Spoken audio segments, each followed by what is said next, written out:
నమస్తే. తెలంగాణ రాష్ట్ర వ్యాప్తంగా ఒక పేరు వింటేనే అక్రమార్కుల గుండెల్లో హడలెత్తున్నటువంటి సందర్భాన్ని మనం చూస్తూ ఉన్నాం. ఆ పేరే హైడ్రాకు సంబంధించినటువంటి పూర్తి పని అయితే నడుస్తూ ఉంది. హైడ్రాను స్వయం ప్రతిపత్తి కింద ఇప్పటికే ఇచ్చినటువంటి ఆలోచనను కూడా రేవంత్ రెడ్డి చేస్తున్నట్టుగా మనకైతే తెలుస్తూ ఉంది. రంగనాథ్ దూసుకుపోతున్నటువంటి సందర్భాన్ని కూడా మనం చూస్తూ ఉన్నాం.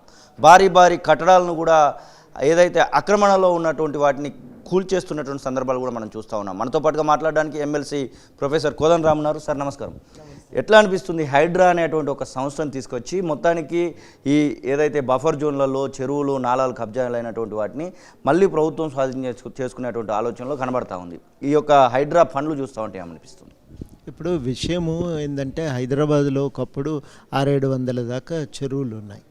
అంతేకాకుండా ఉమ్మడిగా ఉన్నటువంటి ఆస్తులు ఉన్నాయి.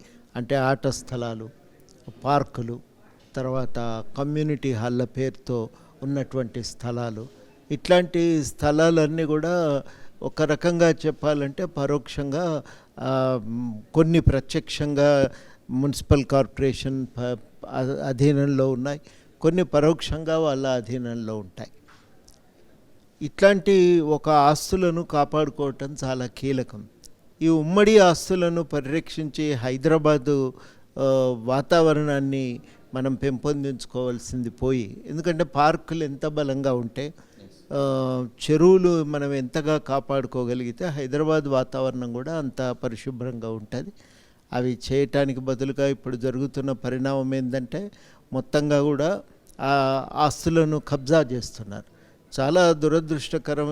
గండిపేట లాంటి చెరువుల చుట్టూ కూడా చేరి ఆ చెరువుల పరిధిలో కూడా కొంత కడుతున్నారనేదే ఇప్పుడు దానిపైన హైకోర్టులో వాద్యం నడిచి హైకోర్టు కూడా గ్రీన్ ట్రిబ్యునల్ కానీ వాటి పరిరక్షణకు చర్యలు సూచించటం జరిగింది. 111 జీవో పరిధిలో కానీ చర్యలు ఉన్నాయి తీసుకోమని. ఆ పరిధిలో వాస్తవానికి ఇవాళ హైడ్రా ఒక చర్యలు తీసుకోవటానికి ఉపక్రమించింది. ఇది ఒక ప్రత్యేకమైన విభాగం.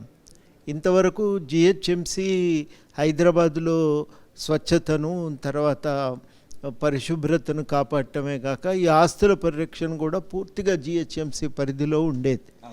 ఇప్పుడు జరుగుతున్న ఒక కొత్త పరిణామం ఏంటంటే ఈ పరిరక్షణ బాధ్యతను విడిగా హైడ్రా అనే సంస్థకు అప్పజెప్పిండ్రు. ఈ జిహెచ్ఎంసి ఏమో పరిశుభ్రత మీద ప్రధానంగా దృష్టి పెట్టాలి అని, అదేవిధంగా విజిలెన్స్ కూడా ఇవాళ జిహెచ్ఎంసి పరిధిలోనే ఉంటుంది.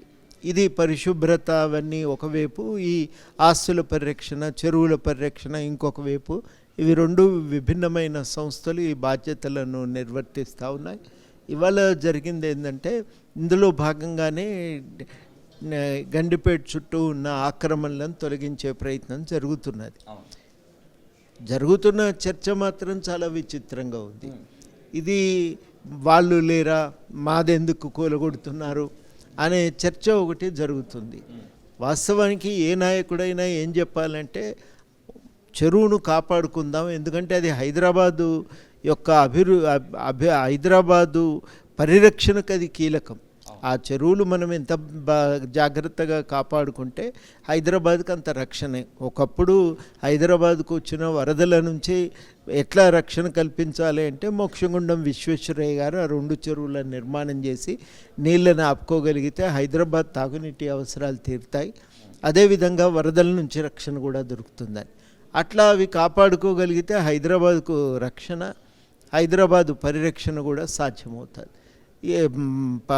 ఒక వాతావరణ పరిరక్షణ కూడా సాధ్యమవుతుంది.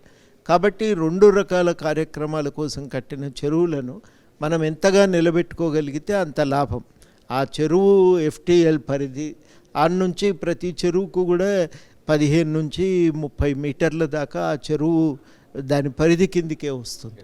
ఆ పరిధి లోపల వదిలిపెట్టి బయట నిర్మాణాలు ఎవరైనా కట్టుకుంటే అది 111 జీవోకు లోబడి దాదాపు 20% అనుకుంటా అంతకు భూభాగంలో మాత్రమే పరిమితమైన స్థాయిలో కట్టడాలు కట్టుకునే అవకాశం ఉంది. అంతకు మించి కట్టడాలు కట్టడానికి వీల్లేదు.